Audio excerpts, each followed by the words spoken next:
Pay commission যে দুর্বার গতিতে এগিয়ে যাচ্ছে 3 মাসের মধ্যেই হয়তোবা রিপোর্ট আসতে পারে। আমরা চাচ্ছি যে ডিসেম্বরের আগেই এই পে কমিশন যাতে পূর্ণাঙ্গরূপে বাস্তবতার মুখ দেখে এবং বাস্তবায়িত হয়।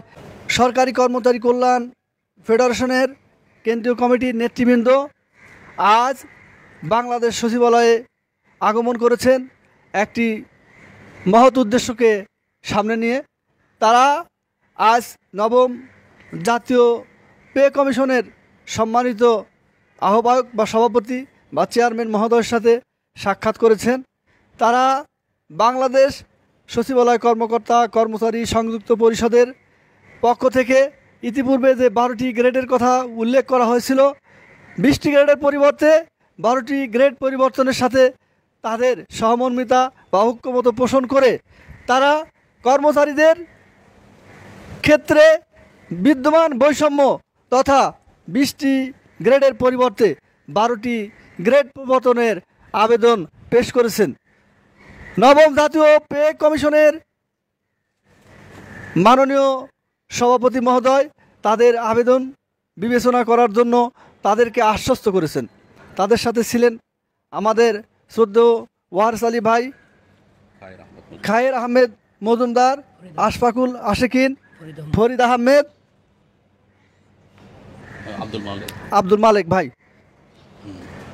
এছাড়া বাংলাদেশ সচিবালয় কর্মকর্তা কর্মচারী সংযুক্ত পরিষদের অন্যান্য নেতৃবৃন্দ, আমাদের সংযুক্ত পরিষদের উপদেষ্টা জনাব তোয়াহা, বিপুল, নজরুল এবং অন্যান্য মহাসচিব নিজামুদ্দিন সহ অন্যান্য নেতৃবৃন্দ ছিলেন।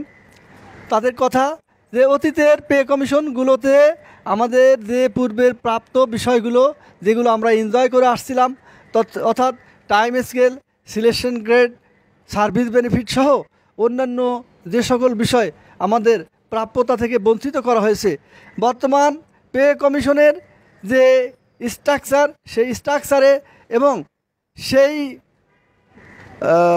সুপারিশে যাতে পূর্বের ন্যায় কর্মচারীদের সাথে কোনো প্রতারণা বা তাদেরকে বঞ্চনার ফাঁদে ফেলা না হয় সে বিষয়ে তারা তাদের মতামত বা অভিজ্ঞতা শেয়ার করে সভাপতি পে কমিশনের সভাপতি মহোদয়কে অবহিত এবং সে অনুযায়ী বাস্তব কার্যক্রম গ্রহণের জন্য অনুরোধ জানিয়েছেন।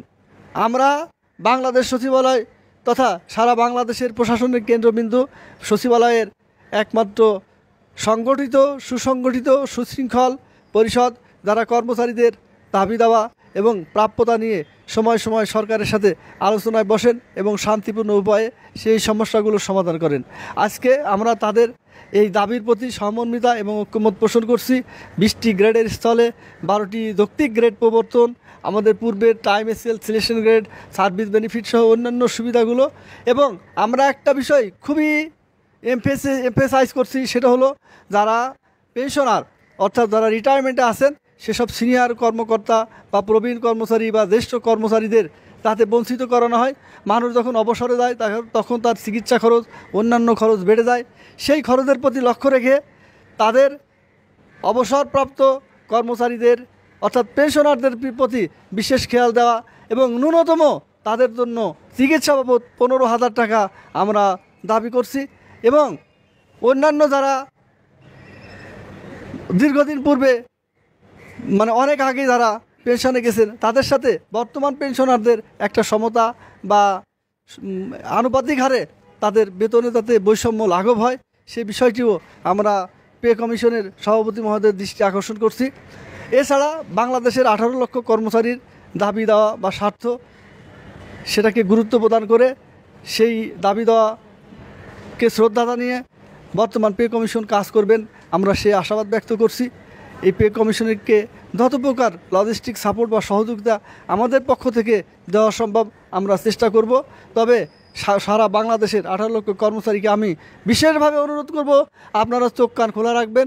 অতীতে পে কমিশনের সুপারিশ এসেছে কিন্তু সেই সুপারিশ বাস্তবতার মুখ দেখেনি, আলোর মুখ দেখেনি। সেটাকে পাশ কাটিয়ে কতিপয় কর্মকর্তার অসৎ উদ্দেশ্য চরিতার্থ করার যে মানসিকতা বাস্তবায়িত হয়েছে, আমরা এবার সতর্ক করে বলতে চাই, এবার যদি এই ধরনের কোনো প্রতারণা বা হঠকারিতার আশ্রয় গ্রহণ করা হয় বা এ ধরনের কোনো সুপারিশের দিকে অগ্রসর হয় বা বাস্তবায়নের ক্ষেত্রে পে কমিশনের সুপারিশ বাস্তবায়নের ক্ষেত্রে কোনো প্রকার পাশ কাটিয়ে দেওয়া বা অ্যাভয়েডেবল টেন্ডেন্সি অ্যাডাপ্ট করা হয়, আমরা কঠোর আন্দোলনের মাধ্যমে তার জবাব দেব এবং পে কমিশনের সাম্যতা ফিরিয়ে এনে সকল বৈষম্যের অবসান ঘটাবো ইনশাআল্লাহ। সকল কর্মচারীরা আমাদের সাথে থাকবেন। বাংলাদেশ সরকারি কর্মচারী কল্যাণ ফেডারেশনের কেন্দ্রীয় কমিটির পেশকৃত দাবি সফলভাবে বাস্তবায়িত হোক এবং আরও আমাদের দ্বারা এই বিষয়ে অভিজ্ঞ তারাও একটি দাবিনামা পেশ করবেন। তাদের সাথে সমন্বয় রেখে একটা যৌক্তিক পে কমিশন তাতে গঠিত হয় এবং আমরা চাচ্ছি পে কমিশন যে দুর্বার গতিতে এগিয়ে যাচ্ছে 3 মাসের মধ্যেই হয়তোবা রিপোর্ট আসতে পারে। আমরা চাচ্ছি যে ডিসেম্বরের আগেই এই পে কমিশন যাতে পূর্ণাঙ্গরূপে বাস্তবতার মুখ দেখে এবং বাস্তবায়িত হয়।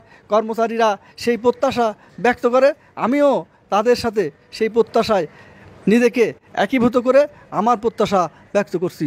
সকলকে ধন্যবাদ। আল্লাহ হাফেজ।